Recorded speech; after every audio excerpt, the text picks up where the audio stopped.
Hi everybody, I hope you all are hale and hearty. Today let us look at the summary of the chapter 2 from Beehive book of class 9th CBSE. It is the second part of the chapter 2. The name of the story is The Sehnai of Bismillah Khan. Here in this video we are going to have the detailed and point-wise summary. Let us look first at the detailed summary of this story. Detailed summary of chapter 2 part 2. The chapter The Sound of Music part 2. The title of the part 2 is Sehnai of Bismillah Khan. Focuses on the development and evolution of the Sehnai and Bismillah Khan's role in bringing it to the international stage. ये जो story है यहाँ पर सहनाई of Bismillah Khan ये focus करती है, ये आपका ध्यान केंद्रित करती है on the development and evolution of the shehnai, कि सहनाई का डेवलपमेंट कैसा हुआ, कैसे वो विकसित हुई और कैसे उसमें चेंजेस आए, एंड बिस्मिल्लाह खान्स रोल, और बिस्मिल्लाह खां का क्या क्या उनकी भूमिका रही in bringing it to the international stage, और वो सहनाई को कैसे एक इंटरनेशनल स्टेज पर, एक ग्लोबल स्टेज तक वो कैसे ले गए, जहाँ पर उन्होंने एक वर्ल्ड वाइड परफॉर्मेंस दी अपनी, तो वो उस जगह तक कैसे पहुंचा और सहनाई कैसे उसमें इवोल्यूशंस हुए, ये इस स्टोरी में बताया गया है. Emperor Aurangzeb banned the playing of the musical instrument called pungi in royal residential areas because of its high pitched and unpleasant sound. बादशाह औरंगजेब उन्होंने जो है पुंगी को बैन कर दिया था रॉयल रेजिडेंशियल एरियाज़ में, क्योंकि इसका जो साउंड था वो बहुत ही हाई पिच्ड, बहुत ही श्रिल और बहुत ही अनप्लीजेंट साउंड था, जो सुनने में बिल्कुल भी अच्छा नहीं लगता था. However a barber from a family of musician, हालांकि एक बार्बर था, एक नाई था जो कि फैमिली ऑफ म्यूजिशियन, एक संगीतज्ञ फैमिली से बिलोंग करता था, और उसने ये डिसाइड किया था to improve the sound quality of the pungi, कि वो पुंगी की जो साउंड क्वालिटी है, जो उसकी ध्वनि है, उसमें वो इम्प्रूवमेंट, उसमें सुधार वो लाएगा. For this purpose he chose a pipe with a natural hollow stem that was longer and broader than the pungi and made many holes in the body of the pipe. और इस उद्देश्य को ध्यान में रखते हुए ही चोज अ पाइप, उसने एक पाइप को चुना विद नेचुरल हॉलो स्टेम, जिसका जो स्टेम था वो क्या था, एक हॉलो, नेचुरल मतलब वो प्राकृतिक रूप से अपने आप से ही वो हॉलो था, खोखला था अंदर, and that was longer and broader than the pungi, and comparatively to pungi, pungi के कंपैरिजन में जो उसका स्टेम था, जो वो पाइप थी, वो काफ़ी लंबी और काफ़ी चौड़ी थी.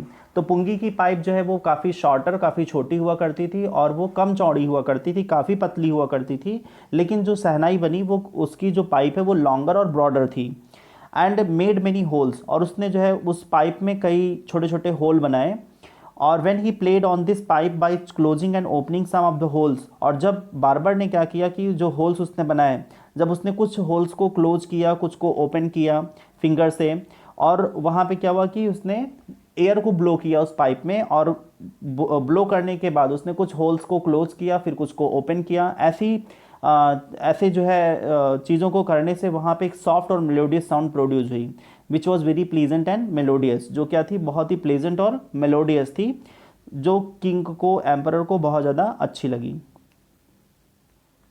Mean soft and melodious sounds were produced. तो उससे क्या हुआ कि बहुत ही धीमी और सुरीली आवाज़ वहाँ से प्रोड्यूस हुई. The barber played the instrument before the royal court and every one was impressed with the sound quality of this new instrument.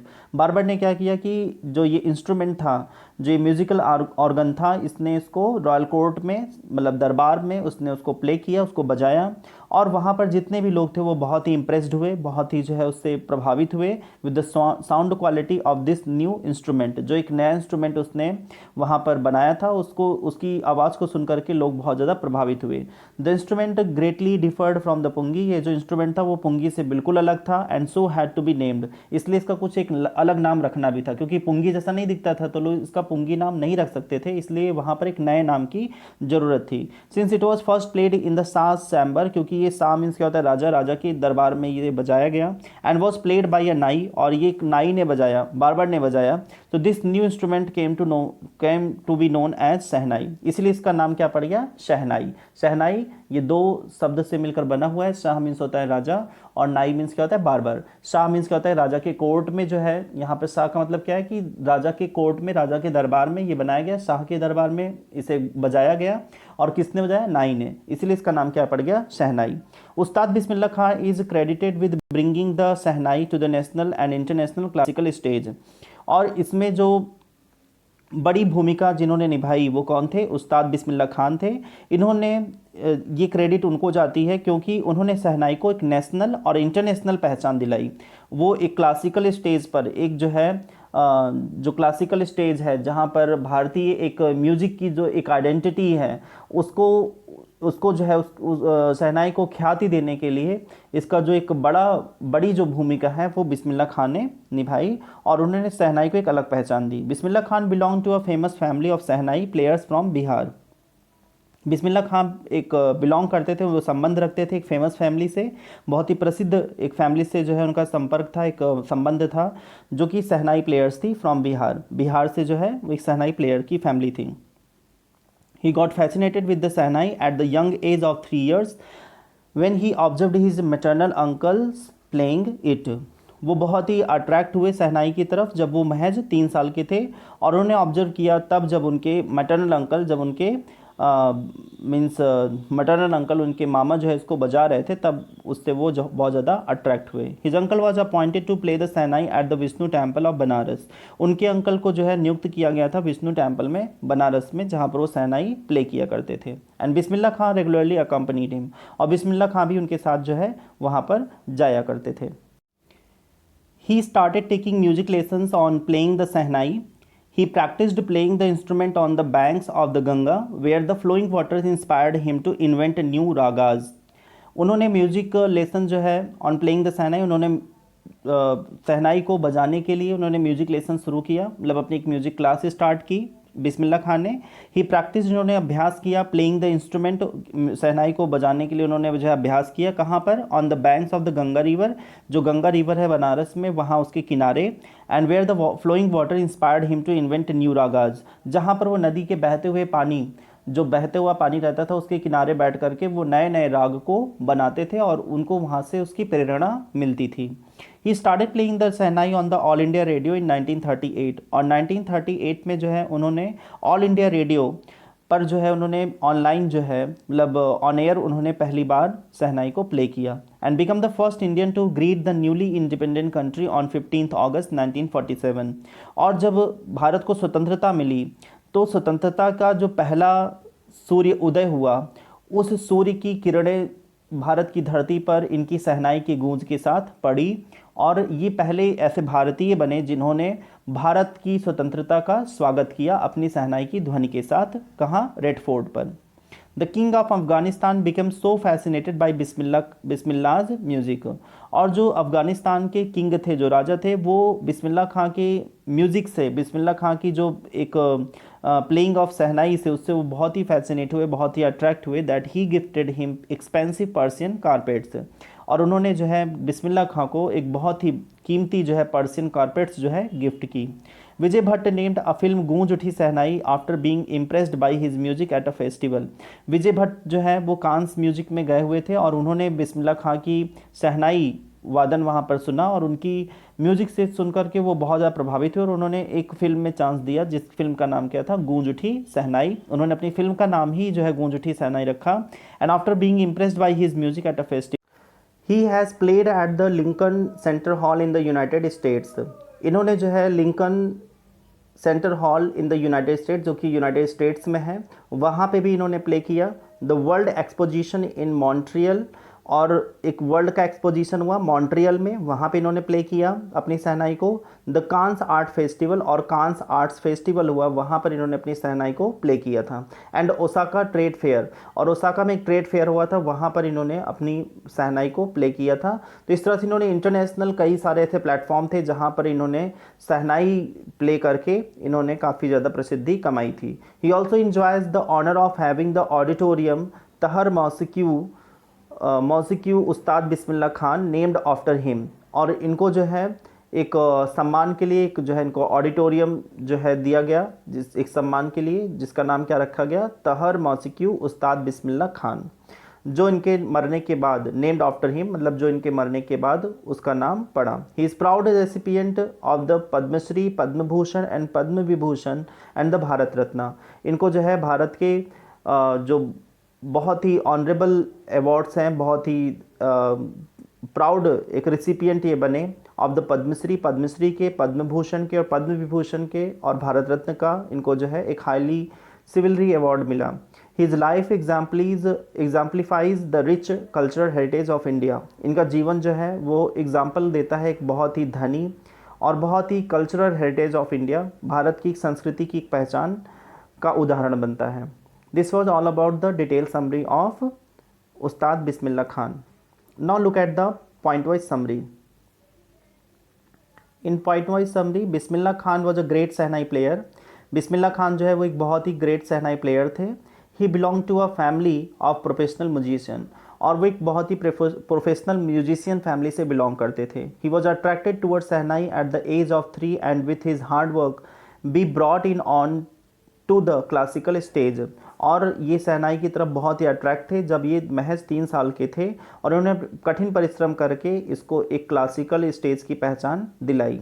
Shehnai replaced pungi which had a shrill unpleasant sound. Shehnai ने जो है पुंगी को replace किया था, पुंगी जिसकी आवाज़ क्या थी, बहुत ही श्रिल और बहुत ही तीखी और बहुत ही अनप्लीजेंट, बहुत ही बेसुरी आवाज़ थी। Pungi tonal quality was improved by अनाई। पुंगी की जो टोनल क्वालिटी थी, जो उसकी एक म्यूजिक थी, वो इम्प्रूव हुई बाई अनाई ऑफ सा, मतलब राजा के दरबार में एक नाई था, बार्बर था, जिसने उसकी आवाज़ को इम्प्रूव किया। Hence it was named as shehnai, इसलिए इसका नाम क्या पड़ गया, shehnai. Ustad Bismillah Khan is a shehnai maestro. Ustad Bismillah Khan वो शहनाई के मैस्ट्रो थे, एक प्रवीण वादक थे। Bismillah Khan took to music early in life when he was 3 years old in the company of his maternal uncle. Bismillah Khan ने जो है इस म्यूजिक की शुरुआत बहुत ही प्रारंभिक जीवन से शुरुआत की थी इसकी, जब वो खाली 3 साल के थे, और अपने मैटरनल अंकल के साथ में उनकी कंपनी में, उनके गाइडेंस में इन्होंने जो है अपनी जो ये स्किल है उसको इन्होंने शार्प किया था। He used to sing Chaita in Bihari temple. Bihari ji की टेम्पल पे ये चैता गाते थे, भजन गाया करते थे। And practising shehnai in Vishnu temple, और विष्णु टेम्पल में ये शहनाई को प्रैक्टिस करते थे। एंड मंगला मैया टेम्पल ऑफ वाराणसी, और बंगला मैया जो वाराणसी में टेम्पल है वहाँ पर ये अपनी शहनाई को बजा करके वहाँ शहनाई की प्रैक्टिस किया करते थे। His life is a source of simplicity and communal harmony। इनका जो जीवन है वो बिल्कुल सादगी से भरा हुआ है, और उसमें कम्युनल हार्मनी, उसमें सांप्रदायिक सौहार्द भी दिखाई देता है। Bismillah Khan got his big break with the opening of All India Radio in Lucknow in 1938। और बिस्मिल्लाह खान ने जो है उनको एक उनके करियर की शुरुआत एक बहुत ही अच्छे अचीवमेंट्स हुई जब इनको ऑल इंडिया रेडियो पे इनवाइट किया गया, और इन्होंने ऑन एयर जो है शहनाई को लाइव जो है परफॉर्म किया इन 1938 में। That was a big break, वो वहाँ पे इनके करियर की एक अच्छी शुरुआत थी। He also played shehnai on 15 August 1947 from Red Fort in a presence of Pandit Nehru. इन्होंने जब भारत को आज़ादी मिली थी तब इन्होंने रेड फोर्ट पर जब आज़ादी की किरण जो है धरती पर पहली किरण पड़ी, तो उसका स्वागत इन्होंने शहनाई की धुन से किया, और वहाँ पर पंडित नेहरू भी प्रेजेंट थे। उनकी उपस्थिति में इन्होंने भारत की आज़ादी के नए सूरज का जो है वेलकम किया था, उसका स्वागत किया था। Bismillah Khan gave many memorable performances both in India and abroad. Bismillah Khan ने बहुत सारी मेमोरेबल, बहुत सारी स्मरणीय परफॉर्मेंस जो है हमें दी है इंडिया में और अब्रॉड में, भारत के बाहर भी, अन्य देशों में भी इन्होंने बहुत अच्छा परफॉर्म किया है। He also gave music in 2 movies, गूंज उठी शहनाई एंड सनाधी अपन्ना। और इन्होंने 2 जो है फिल्म की मूवी में भी अपना म्यूजिक दिया है, जैसे कि एक बॉलीवुड फिल्म है गूंज उठी शहनाई, और एक तमिल फिल्म है सनाधी अपन्ना, उसमें भी इन्होंने अपना म्यूजिक दिया है। This was the 12th point. Moving to the 13th, he was so fond of his motherland India. ये भारत के लिए बहुत ही ज़्यादा ये फॉन्ड ऑफ थे, यहाँ की जो कल्चर थी, यहाँ की जो संस्कृति थी बनारस की और हॉली गंगा के लिए बहुत ही ज़्यादा ये जो है उसके शौकीन थे। That he refused an offer to be the head of shehnai school in USA, कि इन्होंने जो है एक शहनाई का स्कूल एक यूएसए में खुल रहा था, यूनाइटेड स्टेट्स ऑफ अमेरिका में खुल रहा था, उसके ऑफर को भी इन्होंने ठुकरा दिया भारतीय संस्कृति और बनारस और हॉली गंगा के लिए। तो बनारस और हॉली गंगा इनका बहुत ही इंटीग्रल पार्ट था, जो जिसमें ये रहना चाहते थे, जिसको ये कभी नहीं छोड़ना चाहते थे। और उसके आगे इन्होंने यूएसए के एक शहनाई स्कूल के ये हेड बन रहे थे, इनको वहाँ पर एक हेड बनने का मौका मिला था, लेकिन उसको भी इन्होंने ठुकरा दिया था। In 2001 Ustad Bismillah Khan was awarded India's highest civilian award the Bharat Ratna. और 2001 में उस्ताद बिस्मिल्लाह खान को जो है अवार्ड किया गया भारत के सबसे सर्वोच्च सम्मान से, द भारत रत्न से इनको सम्मानित किया गया। And this was all about the point wise summary of Bismillah Khan. ये बिस्मिल्लाह खान, शहनाई ऑफ बिस्मिल्लाह खान का जो है पॉइंट वाइज समरी थी।